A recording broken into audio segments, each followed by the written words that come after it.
નમસ્કાર દર્શક મિત્રો, હોટલાઇન ન્યૂઝમાં આપનું સ્વાગત છે। 31st ઉજવણી માટે આખા શહેરની અંદર દારૂની રેલમછેલ હતી। આ બધાની વચ્ચે ચિંતાનો વિષય એ છે કે વીર નર્મદ દક્ષિણ ગુજરાત યુનિવર્સિટીની હોસ્ટેલમાં વિદ્યાર્થીઓએ દારૂની પાર્ટી કરી। એમની પાસેથી દારૂની બોટલ મળવા ઉપરાંત નોનવેજ, ઈ સિગારેટ એના સહિતનો નશાકારક જથ્થો મળી આવ્યો। વિદ્યાર્થી કાળની અંદર નશાના રવાડે ચડેલી આ યુવા પેઢી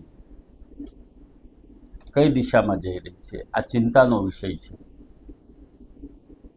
સમગ્ર મામલે હાલમાં તપાસ ચાલી રહી છે અને વિદ્યાર્થીઓની દારૂ પાર્ટી અંગે શિક્ષણ જગતમાં વીર નર્મદ દક્ષિણ ગુજરાત યુનિવર્સિટી ઉપર માછલા ધોવાઈ રહ્યા છે। આખરે યુનિવર્સિટીની હોસ્ટેલ સુધી દારૂ પહોંચ્યો કઈ રીતે, એ પણ એક તપાસનો વિષય છે। સમગ્ર ઘટનાની જો વાત કરવામાં આવે તો ઘટના કંઈક આ રીતે બની હતી। 31st નાઇટમાં વીર નર્મદ દક્ષિણ ગુજરાત યુનિવર્સિટીની હોસ્ટેલમાં જે દારૂની મહેફિલ ઝડપાઈ છે એમાં 6 વિદ્યાર્થીઓ સામેલ હતા। વિદ્યાર્થીઓએ પેક ભરી અને ચીયર્સની બૂમો પાડી।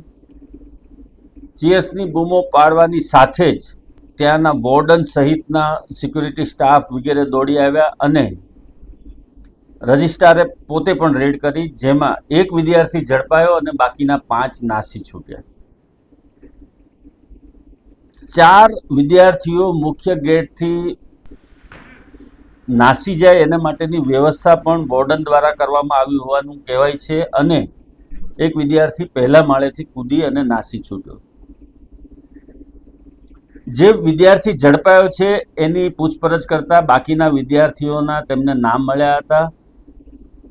ઝડપાયેલા વિદ્યાર્થીને પોલીસને હવાલે કરાયો। હોસ્ટેલની રૂમમાંથી રેડ લેબલની દારૂની bottle, glass, biting, nonveg, e cigarette અને ડિફાઇન સિગારેટના પેકેટ મળી આવ્યા હતા।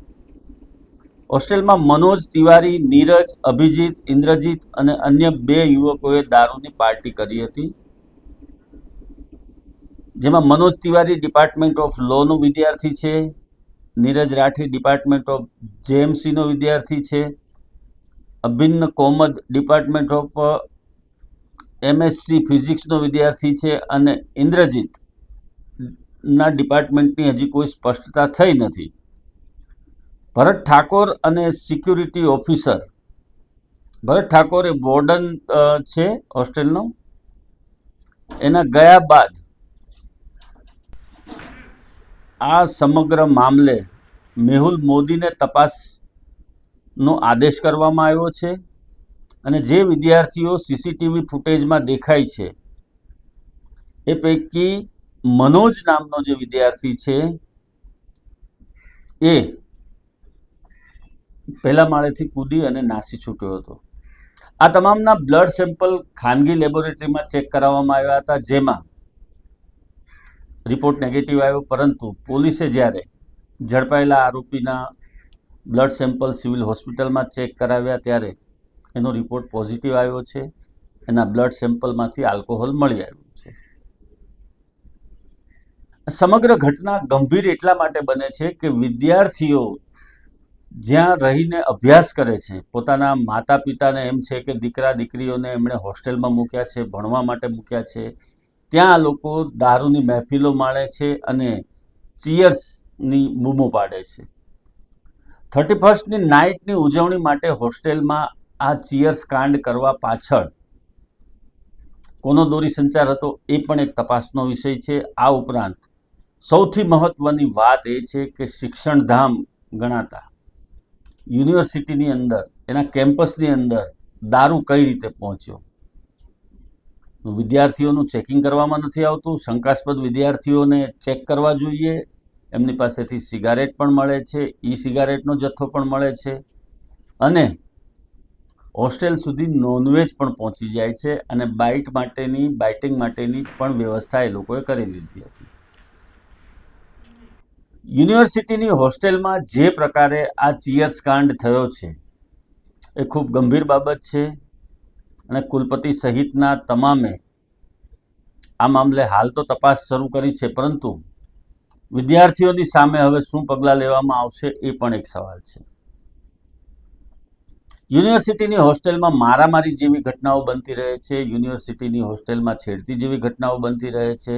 હવે એક કદમ આગળ વધી અને વિદ્યાર્થીઓ દારૂની મહેફિલ માણતા થઈ ગયા છે અને યુનિવર્સિટીનું સમગ્ર તંત્ર તાબોટા પાડે છે. વિદ્યાર્થીઓ કઈ દિશામાં જઈ રહ્યા છે? કોલેજના વિદ્યાર્થીઓ દારૂના રવાડે ચડી અને 31st પાર્ટી જો યુનિવર્સિટી કેમ્પસની અંદર કરવાની હિંમત કરતા હોય તો એ લોકો શિક્ષણ લેવાને લાયક નથી એવું ચોક્કસપણે કહી શકાય. અને યુવા અવસ્થામાં જ આ પ્રમાણેના કાંડ કરનારા આ વિદ્યાર્થીઓ કઈ દિશામાં જઈને ઊભા રહેશે, ક્યાં જઈને ઊભા રહેશે એ પણ એક સવાલ છે. અગાઉ વિદ્યાર્થીઓના ઓડિયો પણ વાયરલ થયા હતા, ગાંજાના નશાના ઓડિયો પણ વાયરલ થયા હતા. હવે આ ચીયર્સ કાંડને કારણે વીર નર્મદ દક્ષિણ ગુજરાત યુનિવર્સિટીની આબરૂ પર લાંછન લાગ્યું છે અને યુનિવર્સિટીની રેપ્યુટેશન ઘટી છે એ ચોક્કસ કહી શકાય. આ વિદ્યાર્થીઓ સામે કડકમાં કડક પગલાં લેવામાં આવવા જોઈએ અને દાખલારૂપ સજા એમને થવી જોઈએ.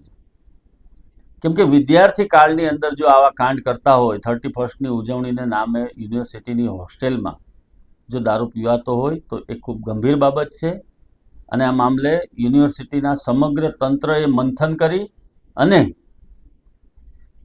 ભવિષ્યમાં આવી કોઈ ઘટના ન બને એની તકેદારી રાખવી પડશે. યુનિવર્સિટીની હોસ્ટેલ સુધી દારૂ પહોંચી જાય અને તંત્ર ઊંઘતું રહે અને સિક્યુરિટી સ્ટાફ શું કરે છે એ પણ એક સવાલ છે. નોટિસ રમવાનું ચાલુ કરવામાં આવ્યું છે, એકાદ બે જણાને નોટિસ પણ આપવામાં આવી છે, પણ નોટિસથી કંઈ નહીં થાય. આ વિદ્યાર્થીઓને દાખલારૂપ સજા થવી જોઈએ અને એમની સામે કાર્યવાહી થવી જોઈએ. મોટા ઉપાડે આપણે ગુજરાતમાં દારૂબંધીની વાતો કરીએ છીએ, પરંતુ વિદ્યાર્થીઓ જે રીતે યુનિવર્સિટીની હોસ્ટેલમાં દારૂ પીવે છે, દારૂબંધીના લીરા ઉડાવી રહ્યા છે એવું કહી શકાય. આવા પ્રકારના વિડીયો તમને જોવા ગમતા હોય તો હોટલાઇન ન્યૂઝ ચેનલને લાઇક, શેર અને સબસ્ક્રાઇબ કરો.